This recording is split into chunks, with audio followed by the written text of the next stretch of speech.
साधु साधु साधु। नमो तस् भगवतो अरहतो सम्मा संबुद्धस्स।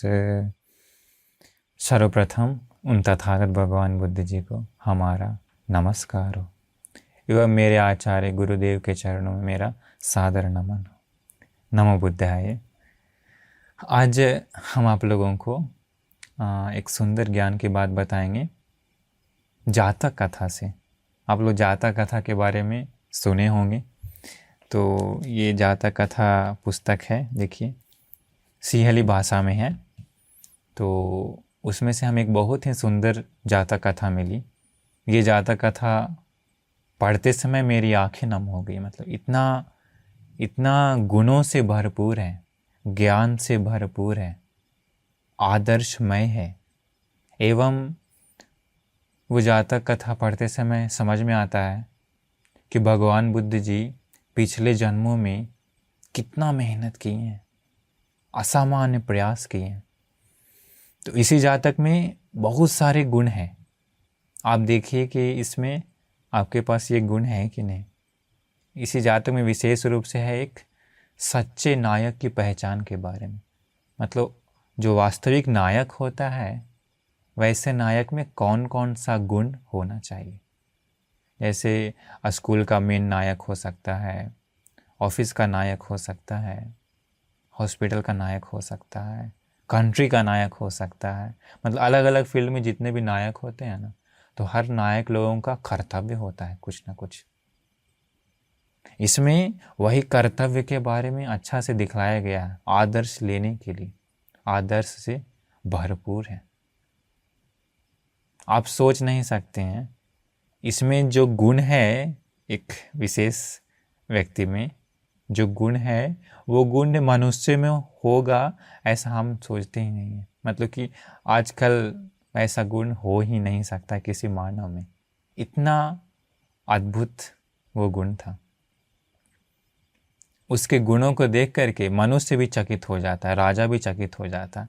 तो क्या था वो, ध्यान से सुनिए। बहुत ही सुंदर ये घटना है। इसकी शुरुआत ऐसे होती है। मतलब पहले जातक कथा से पहले भगवान बुद्ध जी के समय क्या घटित हुई थी, क्या रीज़न से भगवान बुद्ध वो घटना बताते हैं, वो होता है। तो अभी प्रेजेंट के बारे में हम बताते हैं। हाँ, भगवान बुद्ध जी के समय जानते हैं कि भगवान बुद्ध का राज्य का नाम क्या था। सिद्धार्थ बोधिसत्व का कपिलवस्तु था। और उस समय और एक राज्य था, कौशल राजा था, राजा प्रसेनजित। उसका जो मेन जो राज्य था उसका नाम था कौशल राज्य।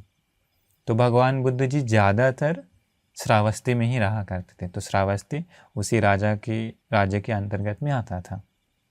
तो भगवान बुद्ध जी का कीर्ति प्रशंसा सब जगह फैल गया था।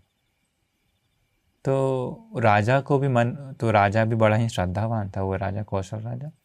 उसके मन में विचार आया कि अरे ऐसा है तो हम भी जो भगवान बुद्ध का जो वंश है, शाक्य वंश, उन लोगों के साथ नाता जोड़ना चाहिए। उसके मन में ऐसा विचार आया था।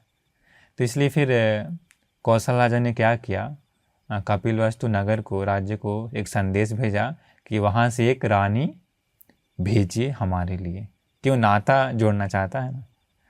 तो हुआ क्या कि अब ये घटना बहुत ही दुखित घटना है, ये जो बताने वाले बहुत ही संवेदी घटना है। इसके बाद नहीं फिर वो जातक कथा के पास्ट में फिर जाएंगे इसके आगे। तो शाक्य लोग जो था उसमें अपने कुलों के प्रति बहुत ही अहंकार था, घमंड था। मतलब क्योंकि उच्च कुल था उस समय। तो वो लोग सोचा कि अरे राजा ने ऐसा मांगा है रानी, बट हम लोग ऐसे कैसे दे सकते हैं, हम लोग का कुल सबसे उत्तम कुल है। उस समय भी कुल को लोग वो करते थे जैसा अभी है। तो इसके बाद वो लोग प्लान किया कि अगर नहीं भी देंगे तो दिक्कत है, क्योंकि वो बड़ा राजा, वो पावरफुल राजा था कौशल राजा। नहीं भी देंगे तो दिक्कत है। फिर उन लोगों ने क्या किया, एक प्लान बना करके उन्हीं महानाम था वहाँ का राजा का नाम, कहाँ, कपिलवस्तु का महानाम राजा, प्लान करके बात किया। और वहाँ एक दासी का एक पुत्री थी, नाम था वासुबकत्तिया। मतलब उसी दासी को वो पुत्री मिली थी ये राजा के कारण ही। तो एक साइड से सही था उसका मतलब, राज परंपरा से आता है। माँ तो दासी थी उस बेटी की, वाशव कहती है कि, लेकिन पिता वो हुआ तो क्या किया, उसी दासी की बेटी को भेज दिया। वो इतनी सुंदर थी, इतनी सुंदर थी कि यहाँ कौशल राजा देख करके, मतलब जवान थी, देख करके बहुत मोहित हो गया। इसके बाद उसको रानी का पद सौंप दिया। अभी बड़ा ही खुश राजा कि हमें भी ऐसा है, तो हम भी नाता जोड़ लिए शाक्यों के साथ। फिर कुछ समय के बाद इसे पुत्र हुआ, इस रानी को वासव कहते हैं को एक पुत्र हुआ, नाम रखा गया विदूढ़। तो इसके बाद फिर क्या हुआ, बड़ा होने के बाद विदूढ़ बोलने लगा, कह रहे हमें भी नाना नानी को देखना है। होता है ना बच्चों में, कह रहे हमारा नाना कौन है, नानी कौन है, बड़ा होते होते तो उन लोग भी बोलने लगे, कह रहे हमें भी अपने नाना नानी को देखना है। माँ काफ़ी बार मना, क्योंकि माँ जानती है कि हम दासी की पुत्री हैं, वहाँ जाएगा तो दिक्कत हो जाएगा। लेकिन बेटा बहुत जोर करने के बाद भेज दिया गया पूरा सेना के साथ। तो क्योंकि अभी राजकुमार है, यहाँ का सबसे मेन राजकुमार था, युवराज था एक तरह से। अभी शाक के लोग देखा कि अब वो आ रहा है, सेवा सत्कार वेलकम तो करना पड़ेगा, वेलकम नहीं किए तो बड़ा ही दिक्कत हो जाएगा। तो फिर वो लोग पूरा वेलकम किया, सब कुछ स्वागत किया। वापस फिर ये नाम था विदूढ़ राजकुमार, वहाँ कपिलवस्तु जा करके फिर वहाँ से रिटर्न आने लगा, तो वहाँ से फिर वापस आ गया। देखिए कर्म कैसा होता है, जब खतरा आने वाला होता है ना, मुसीबत भविष्य में, कुछ ना कुछ गड़बड़ हो ही जाता है। वहाँ पर भी एक गड़बड़ हो गया। क्या हुआ था, एक सैनिक का तलवार छूट गया महल में, मतलब जहाँ पर वेलकम होता ना वहाँ पर। तो वो सैनिक वापस अपना तलवार लेने के लिए वापस महल में आया, वो कपिलवस्तु में। उसी समय क्या हुआ, जहाँ पर वो विदूढ़ बैठा था ना, वो राजकुमार, एक उसी महल की एक दासी, एक बूढ़ी दासी उसी आसन को, उसी कुर्सी को धो रही थी कि अरे कहाँ वो दासी पुत्र है, बड़ा बना राजकुमार, दासी पुत्र हम लोगों का ये राजकीय आसन गंदा कर दिया, ऐसा करके वो डांट रही थी। ये सुनाई दे दिया किसको, वो जो तलवार लेने आया था उसको। वो जाके बोल दिया कि आपको दासी का पुत्र ऐसा ऐसा बोला। अभी नाग को मारना जैसा हुआ, पूरा गुस्सा हो गया, हमको दासी पुत्र कहता है, ठीक है हम बता देंगे, उन सारे लोगों का खून से हम उस आसन को धोएंगे, तब पता चलेगा कि कौन दासी पुत्र है। ऐसा ये घटना घटित हुई। इसके बाद उसी समय क्या किया, वो विदूढ़ अपने मन में वैर, एक खतरनाक क्रोध अपने मन में ले लिया। बाद में फिर क्या हुआ, समय के साथ वो राजा बन गया विदूढ़। राजा बनने के बाद याद आ गया कौन सा, वैर। यही वैर इतना खतरनाक होता है, बहुत समय तक अंदर ही अंदर चलते रहता है। इसलिए भगवान मुझे बताया वैर बहुत ही खतरनाक है। कभी कभी वैर जन्म जन्म में जाता है। अभी आगे पता चलेगा वैर के बारे में, जातक बताते समय समझ में आएगा। इसके बाद फिर राजा बन के गुस्सा याद आ गया, सेना तैयार किया आक्रमण के लिए। कहाँ, शाक्यों का संहार करने के लिए सेना लेकर के अभी जा रहा था युद्ध के लिए। जाते समय भगवान बुद्ध जी रास्ते में बैठ गए, मतलब रास्ते में मिले। तो एक बार फिर वो चला गया, युद्ध छोड़ दिया। फिर याद आया, दूसरी बार भी चला गया, तीसरी बार भी आया युद्ध के लिए। भगवान बुद्ध जी तीसरी बार, रास्ते में दो पेड़ था, एक था बहुत ही छायादार पेड़ और एक था बिना पत्ता वाला पेड़, मतलब पेड़ था बट पत्ते नहीं थे, कुछ एक दो पत्ते थे। भगवान बुद्ध जी उसी पेड़ के नीचे बैठ गए जिसमें पत्ते केवल एक दो थे। वो राजा आया विदूढ़, प्रणाम किया, बोला भगवान बगल में बिल्कुल छायादार पेड़ है, आप इस पेड़ के नीचे क्यों बैठे हैं, इसमें तो पत्ते भी नहीं है, बहुत धूप भी आ रही है।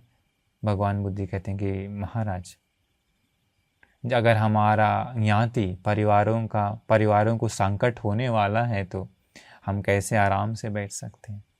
महाराज हमारे रिश्तेदारों का जो सुख चाहने वाले हैं हम, इसलिए हम कैसे हम सुख से रह सकते हैं, वो लोग दुखी होने वाला है तो उस समय भी छोड़ के चला जाता है वो राजा। तो बाद में उसी दिन क्या हुआ, शाम के समय भगवान बुद्ध के भिक्षु लोग जो थे, भिक्षु संघ धर्म सभा में बात करने लगे कि देखो कितना आश्चर्य है भगवान बुद्ध का गुण, भगवान बुद्ध कितना कोशिश कर रहे हैं अपने रिश्तेदारों को, अपने परिवारों को बचाने के लिए कितना कोशिश कर रहे हैं। तो भगवान बुद्ध जी कहते हैं कि भिक्षुओं, अभी नहीं, हम पहले भी अपने परिवारों को हम बचाए हैं। ऐसा करके भगवान बुद्ध ये सुंदर घटना बताते हैं। अभी जाता है पास्ट में, अभी जाता है जातक में। भगवान बुद्ध जी कहते हैं कि बहुत पहले के समय में वाराणसी में ब्रह्मदत्त नाम का राजा राज्य कर रहा था। उसी समय बोधिसत्व का अर्थ है जो बुद्ध बनने के लिए मेहनत करने वाले होते हैं, उनको बोधिसत्व कहा जाता है। बोधिसत्व का जन्म हुआ था वानर योनि में, वानर योनि में जन्म हुआ था। जन्म होने के बाद धीरे धीरे जब वो वानर बड़ा हुआ ना, तो एकदम बहुत पावरफुल, इसमें है कि 5 हाथियों का बल आ गया था। लोग विश्वास नहीं करेंगे, बट वो सत्य घटना। 5 हाथियों का बल उसी वानर में आ गया था, इतना पावरफुल था। समय के साथ बड़ा हुआ वो वानर, बाद में वानर राज बन गया, वानरों का राजा बन गया उसमें भी। और वो लोग रहते थे जंगल में, हिमालय के जंगल में रहते थे, एक गंगा नदी के किनारे। उसी में इसी वानर का सेना पता कितना था? 80,000 सेना का राजा बन गए। कौन? ये वानर बोधिसत्व। तो वानर सेना भी 80,000 था। नदी के किनारे रहता था। फिर वहाँ पर ये लोग एक जगह बना लिया अपना, वहीं पर ज़्यादातर आता था, खाता था। एक बड़ा सा आम का पेड़ था नदी के किनारे। उसी आम का पेड़ में एक क्वालिटी था क्या, उसी आम के पेड़ में आम जो फलता था एकदम इतना बड़ा, मतलब इतना नहीं, घड़ा कितना बड़ा होता है, इतना बड़ा, उसी घड़े के साइज का आम फलता था उसी पेड़ में। और वो आम इतना स्वादिष्ट था, इतना स्वादिष्ट था कि मत पूछिए। तो वो आम बड़ा था, एक डाली जो थी नदी की ओर झुका हुआ था, एक डाली, और बाकी फिर इधर उधर था। तो एक दिन वो बोधिसत्व वानर ध्यान से देख रहा था पेड़ को, देख करके बताया, वानरों, भविष्य में एक संकट आ सकता है। लोगों ने पूछा, क्या महाराज, कैसे संकट आ जाएगा हम लोगों पर? तो बोधिसत्व वानर कहते हैं, ये डाली दिख रही है जो नदी की ओर झुकी हुई है? बोला, जी महाराज। कहते हैं वो, अगर इसी डाली में अगर आम आया तो, और वही आम गिर गया नदी में, फिर वही आम धीरे धीरे चला जाएगा आदमी लोगों के साइड। फिर लोगों को पता चल जाएगा कि यहाँ पर आम का पेड़ है। फिर वो लोग हम लोगों को छोड़ेगा नहीं, आम को भी नहीं छोड़ेगा। इसीलिए हमको खतरा अभी से ही दिख रहा है। इसलिए तुम लोग एक काम करो, इसी डाली में जितने भी आम के लिए फूल लगते हैं सब फूल को ही तोड़ दो, या फिर छोटा में ही सब तोड़ के खा जाओ, या इधर उधर फेंक दो, एक भी पानी में गिरने मत देना। तो सभी देखिए, बुद्धिमानों का यही स्वभाव होता है, वो लोग दूर के संकट को पहले ही देख लेते हैं, परख लेते हैं। तो ऐसे हम लोगों का जीवन में भी कभी कभी कोई संकट आ सकता है, तो एक दिमाग से, ज्ञान से भविष्य में आने वाले संकट को पहले ही परख लेना चाहिए। तो इसके बाद सारे बानरों क्या किए, जो भी उसमें फल लगता था फूल से ही तोड़ देता था, या छोटा फल आते के साथ सब खा डालता था। लेकिन क्या करें, भाग्य कभी कभी प्रॉब्लम आने वाला रहता है तो कोई रोक नहीं सकता। क्या हुआ, एक आम क्या हुआ, क्या बोलते हैं, लाल वाली जो चींटी होती है, जो दीमक नहीं, रेड एंट्स जो होते हैं, वही रेड एंट्स जो होता है वो, उसका एक घर था, उसी का एक घर था, और उसी घर के अंदर एक आम फल गया। वो आम धीरे धीरे बड़ा हो गया, और चारों तरफ से वो घर था उन चींटियों का, दिखा नहीं बानरों को। धीरे धीरे वो बड़ा हो गया। फिर क्या हुआ, वो आम पक गया, पक करके आम नदी में गिर गया। नदी में गिर के अभी बहते बहते जा रहा है। अभी कहाँ से आ रहा है? हिमालय से, हिमालय साइड से, तो नदी में तो बहते जाता है। वाराणसी का राजा क्या करता था उस समय, नदी के दोनों ओर जाल लगवा करके स्नान करता था। तो स्नान करके जब वहाँ का राजा जब जाने वाला था, तो फिर जाली उठाया, दोनों साइड का उठवाया तो फिर जो मछली पकड़ते थे वही लोग जाली सब काम करते थे, उन लोगों को मिल गया वो बड़ा सा फल।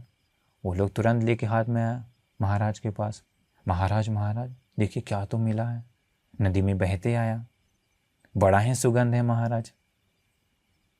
तो राजा भी देखा, ऐसे सूंघ करके देखा उसी फल को, बड़ा ही सुगंध आया।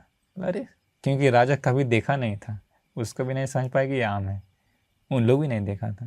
बोला अरे ये है क्या? तो बोलता महाराज ज़रूर कुछ ना कुछ फल लग रहा है, लेकिन पूछना पड़ेगा। तो कौन जानता है इसके बारे में? बोलता है जो वन में घूमते हैं वो लोग जानता होगा। उन लोगों को बुलवाया गया। उन लोगों को बुलाने के बाद पूछा क्या है ये? तो वो लोग बताया कि महाराज ये एक विशेष प्रकार का आम का फल है जो हिमालय में पाया जाता है, बड़ा ही स्वादिष्ट होता है महाराज।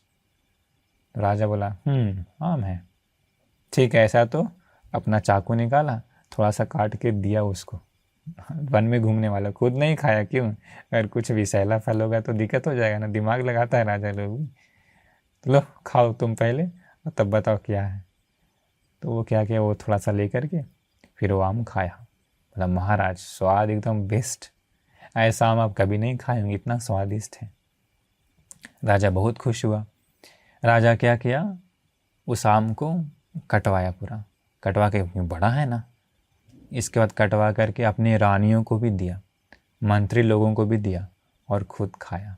जैसे ही मुख में वो आम को डाला, जैसे ही डाला, जितने भी नस हैं, स्वाद वाले नस हैं, उसका पूरा स्वाद का सारा नस झूम उठा, मतलब दिल पूरा झूम उठा, इतना बेस्ट स्वाद था।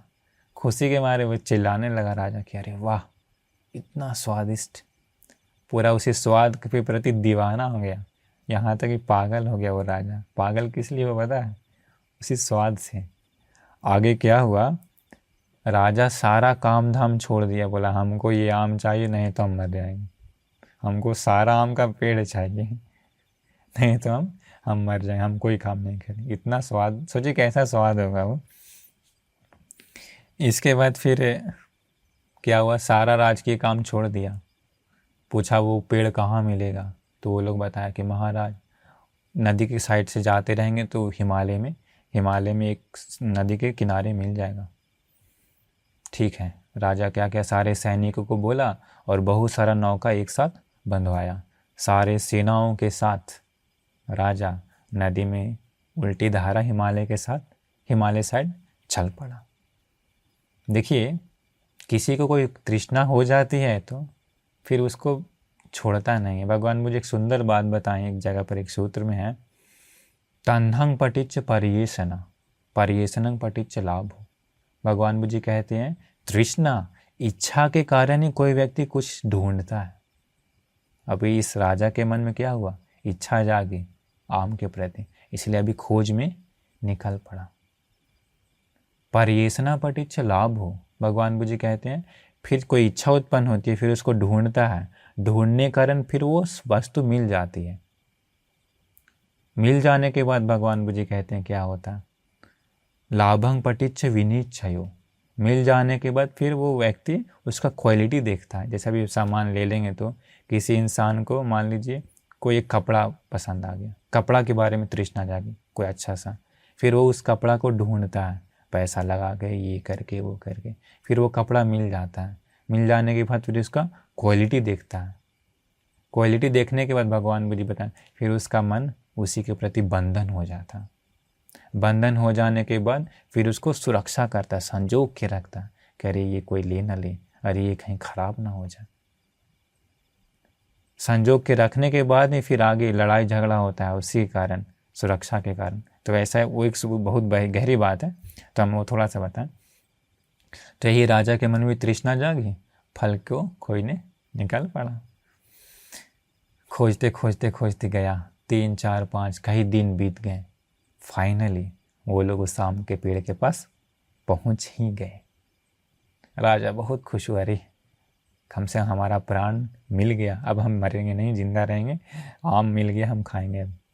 इसके बाद राजा और सारे सेना उसी आम के पेड़ के नीचे अपना पूरा छावनी डाल दिया। इसके बाद राजा आम तोड़वाया, राजा खूब पेट भर के जितना मन था उतना आम खाया। सारे सैनिक लोग भी उसी आम को खाए और अलग अलग भोजन भी वो लोग खाए। खा करके रात होते होते वो लोग पूरा विश्राम के लिए वहीं पर लेट गए।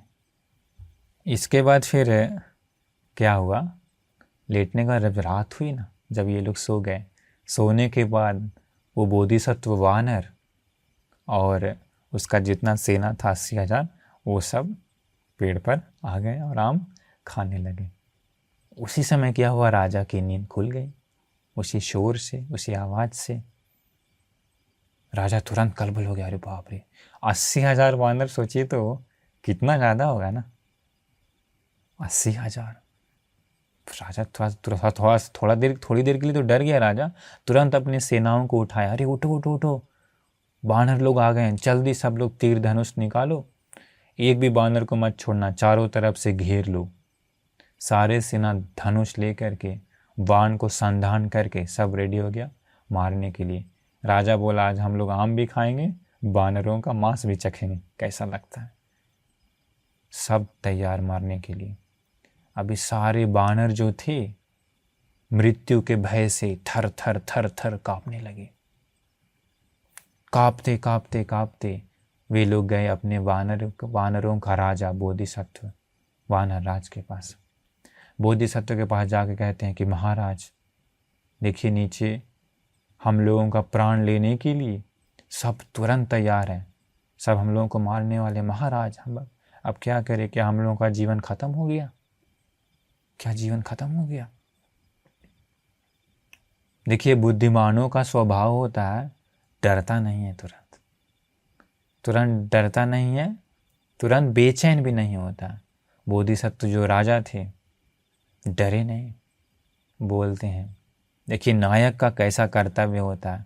एक सच्चा नायक कभी भी अपने सेना को भय नहीं देता, अपने लोगों को कभी डर नहीं देता, हमेशा सांत्वना देते हुए उन लोगों का सुरक्षा करता है।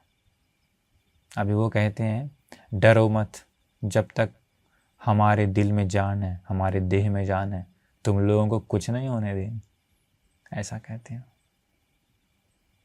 चिंता मत करो, हम तुम सब लोगों को शेर के मुख से निकालना जैसा मृत्यु के मुख से तुम सब लोगों को हम निकाल देंगे, डरो मत। अब ये सारा दृश्य नीचे से राजा देख रहा था कि उन लोग अभी क्या करता है। राजा समझे कि ऊपर कुछ ना कुछ चल तो रहा है पेड़ के ऊपर। इसके बाद अभी ये बोधिसत्व राज, वानर राज पेड़ के सबसे ऊपर गया। सबसे ऊपर जाके एक लंबी छलांग लगाया, जिस ओर डाली थी, मतलब नदी की ओर, जिस ओर डाली थी ना, जो नदी की ओर झुकी हुई थी, उसी डाली पर गया।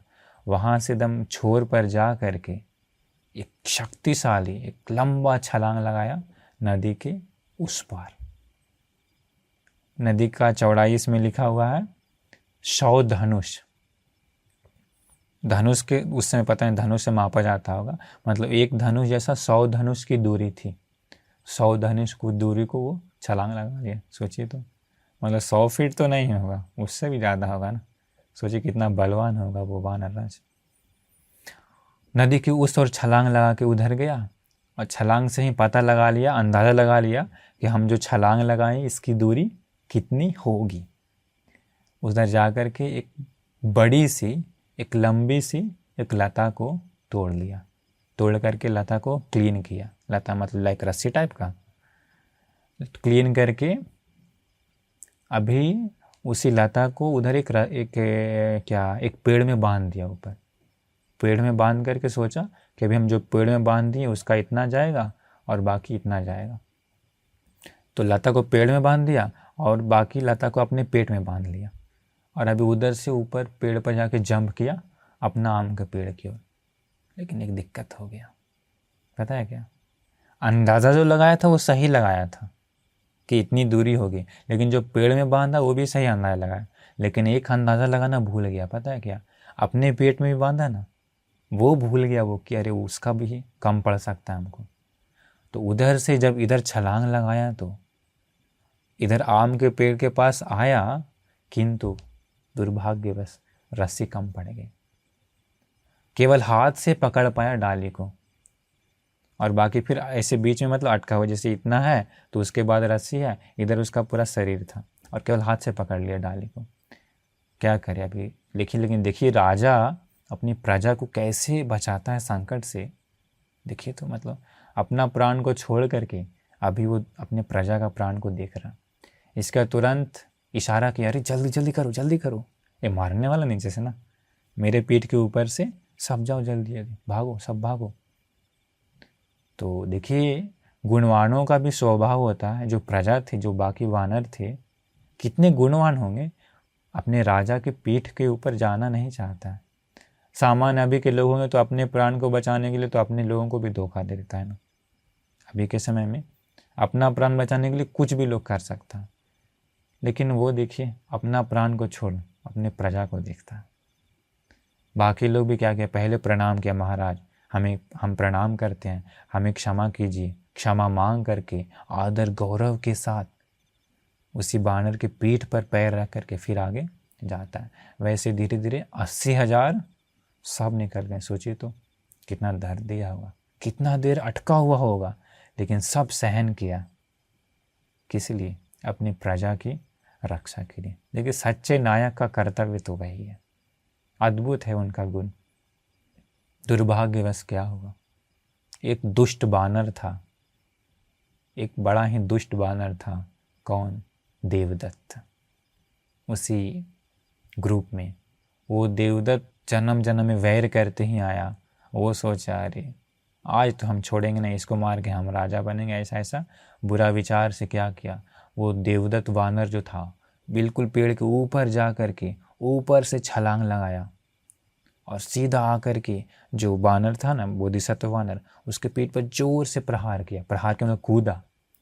वो इतना जोर से कूदा कि जो वानर का, बोधिसत्व का जो दिल था फट गया, मतलब प्रेशर से, क्योंकि बहुत जोर से कूदा ना, फट गया। लेकिन बोधिसत्व बर्दाश्त की कि नहीं, हम डाली को छोड़ेंगे नहीं। देखिए कितना मैत्री होगा उनका दिल में, कितना करुणा होगा उनके दिल में। सोचिए तो इतना लोगों को मदद करने के बाद भी उस बानर के मन में दया नहीं आई, वो दूसरा वाला दुष्ट बानर के मन में। यही है, क्या करेंगे। इसके बाद वो वानर भी चला गया। अभी ये सारे दृश्यों को देख रहा था नीचे से राजा।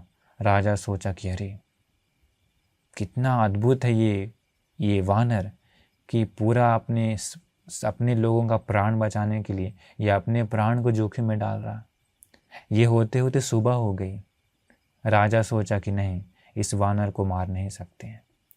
राजा तुरंत सैनिकों को आदेश दिया कि जल्दी से उस वानर को उतारो, क्योंकि वो भी अटका हुआ था, वो भी पकड़े हुए था, पूरा खून शरीर से पूरा खूनों की धारा बह रही है। सैनिक लोग तुरंत उस वानर को नीचे उतारा। पूरा शरीर खून से लथपथ था, क्योंकि दिल फट गया ना। राजा क्या किया, उसी गंगा नदी के पानी से पूरा शरीर को धोया।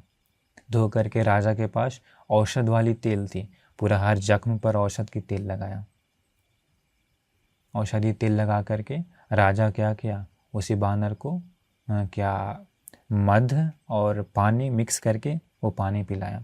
इसके बाद राजा के लिए जो बनाया हुआ था ना आसन सोने के लिए, उसी पर बिठाया उस बानर को।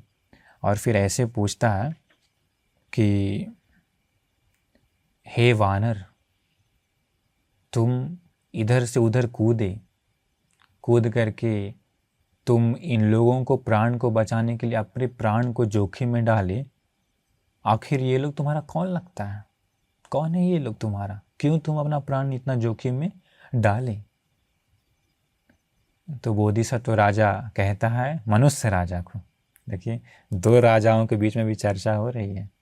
बोधिसत्व वानरराज कहता है मनुष्य राजा को कि महाराज, वो लोग संख्या में 80,000 थे, संख्या में 80,000 थे। उन सारे लोगों का कल्याण भलाई चाहने वाला मैं राजा हूँ, उन सभी लोगों का। महाराज, जब आपने उन लोगों को मारने के लिए अपने सैनिकों को आदेश दिया धनुष से, तब वे लोग मृत्यु के भय से थर थर कांपने लगे। वे सभी लोग आकर हमें कहने लगे कि महाराज, हम लोग मरने वाले हैं, हम लोग कैसे बचेंगे।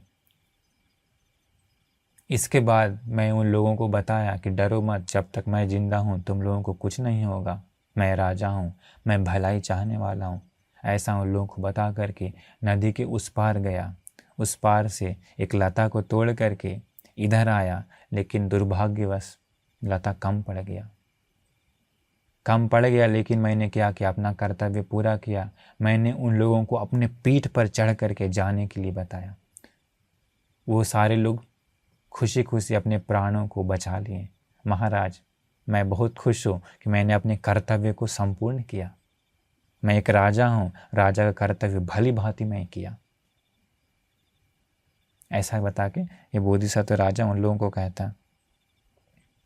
इसके बाद कहता है कि महाराज, हम उधर पार तो चले गए थे, हम चाहते तो हम भाग सकते थे, क्योंकि मेरे पास उतना बल था छलांग लगाने का, इन लोगों के पास नहीं था।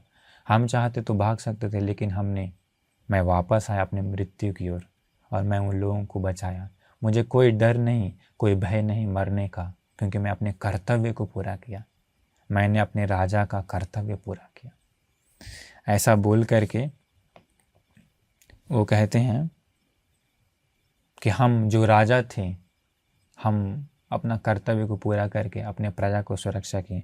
इसलिए हे महाराज, अभी वो उपदेश देता है मनुष्य राजा को, इसलिए हे महाराज, हमने जिस प्रकार अपने लोगों को सुरक्षा किया, भलाई चाहा, वैसे ही आप भी महाराज अपनी प्रजा की भलाई करिए। कभी कष्ट मत दीजिए। जानवरों को भी, पशु पक्षियों को भी हमेशा भलाई कीजिए, उन लोगों को कभी कष्ट मत दीजिए। अपने प्राणों का भी न्यौछावर करना पड़े तो कर लीजिए। वही है सत्पुरुषों का गुण, वही है सत्य का बल। वैसे लोग ही मरने के बाद देवलोक में जाते हैं, वैसे लोगों का कभी भी दुर्गति नहीं होता। ऐसा ज्ञान बता करके राजा जो बोधिसत्व जो वानर था, सोचिए उतना रात भर कितना पीड़ा हुआ होगा ना। 80,000 वानर पीठ पर से गया और अंत में एक प्रहार किया, दिल फटा हुआ है, फिर भी बोल रहा है। ऐसा बोल करके अंतिम में राजा को उपदेश दे करके अंतिम श्वास ली उस वानर की मृत्यु हो गई। राजा बहुत थोड़ी देर तक तो बहुत सोच में पड़ गया। राजा अपने मंत्रियों को बोलता है कि देखो, यह जो मरा पड़ा है ये सच्चा राजा है, ये सच्चा राजा है। मनुष्यों में ऐसा राजा कोई नहीं है, आज तक मैंने मनुष्यों में भी ऐसा राजा नहीं देखा। इसलिए ये जो मर गया है इसका अंतिम संस्कार करना चाहिए एक राजा की बात ही, क्योंकि एक सच्चा राजा है। इसका तुरंत अपने महल में संदेश भिजवाया। सारे रानियों को बोला गया, उस समय शायद लाल कपड़ा पहन करके हुआ करता होगा अंतिम संस्कार। सारे रानियों को लाल कपड़ा में सुसज्जित होकर के आने के लिए बताया गया। इसके बाद मंत्री लोग 100 रथों से भरा लकड़ी लाया। इसके बाद एक राजा की भांति अंतिम संस्कार किया गया। अंतिम संस्कार करके जो वानर का जो कपाल होता है, जो सर पर जो कपाल, उसी कपाल को लाया गया वाराणसी। इसके बाद राजा 1 सप्ताह तक पूरा पूजा सत्कार सम्मान करवाया, क्योंकि वैसा गुण तो मनुष्यों में भी नहीं हो सकता। पूजा सम्मान सत्कार करवा करके उसी कपाल को फिर एक जगह पर स्थापित करके एक छोटा सा स्तूप बनाया था राजा, और सब लोगों को बोल देता है, चौराहे पर बनवाता है और सब लोगों को बोल देता है कि सारे लोग इस स्तूप को वंदना करना है, एक उत्तम राजा का अस्थि है इसके अंदर। तो राजा और बहुत सारे लोग उस स्तूप को वंदना करता है, वंदना करते हुए बहुत पुण्य करता है। इस प्रकार वो राजा पुण्य कर्म करके उस बोधिसत्व राजा का उपदेश मान करके अच्छा कर्म करते हुए वह राजा देवलोक में जाता है, और बहुत सारे लोग देवलोक में जाता है उस कपाल अस्थि को वंदना पूजा करके, क्योंकि वो बोधिसत्व का था। सोचिए, बोधिसत्व के कपाल धातु को पूजा वंदना करके देवलोक में जा सकता है, तो जो सारे गंदगी को नष्ट कर दिए उन भगवान बुद्ध जी के अस्थि धातु को वंदना करके कितना पुण्य कर सकता है, कितना पुण्य जमा कर सकता है। तो ये था जातक कथा, इसी का नाम था, इसी जातक का नाम है महाकपि जातक। हम नाम बताना भूल गए थे। तो यही था एक सच्चा राजा का कर्तव्य। एक सच्चा राजा अपना कर्तव्य कैसे निभाता। तो देखिए, वो बोधिसत्व कितना मेहनत किए हैं पिछले जन्म जन्म में बुद्ध बनने के लिए। उनका गुण अपार है, उनका गुण में से थोड़ा गुण भी अगर हम लोग लेंगे तो मनुष्यों का, हम लोगों का जीवन कितना सुंदर हो जाएगा। तो ये जातक कथा गुणों से भरपूर है। इसलिए अंत में भगवान बुद्ध जी बताते हैं कि उसी समय जो राजा था वो आनंदवंत जी थे, और जो दुष्ट बानर था वो देवदत्त था, और जो राजा थे वो बानर राज, वो भगवान बुद्ध ही थे। तो ये था जातक। इसीलिए आप सभी लोगों को भी हम आशीर्वाद करते हैं कि इस जातक कथा से थोड़ा ही सही उन लोगों का गुण को अपना करके अपना जीवन सुंदर बना लीजिए। नमो बुद्धाय।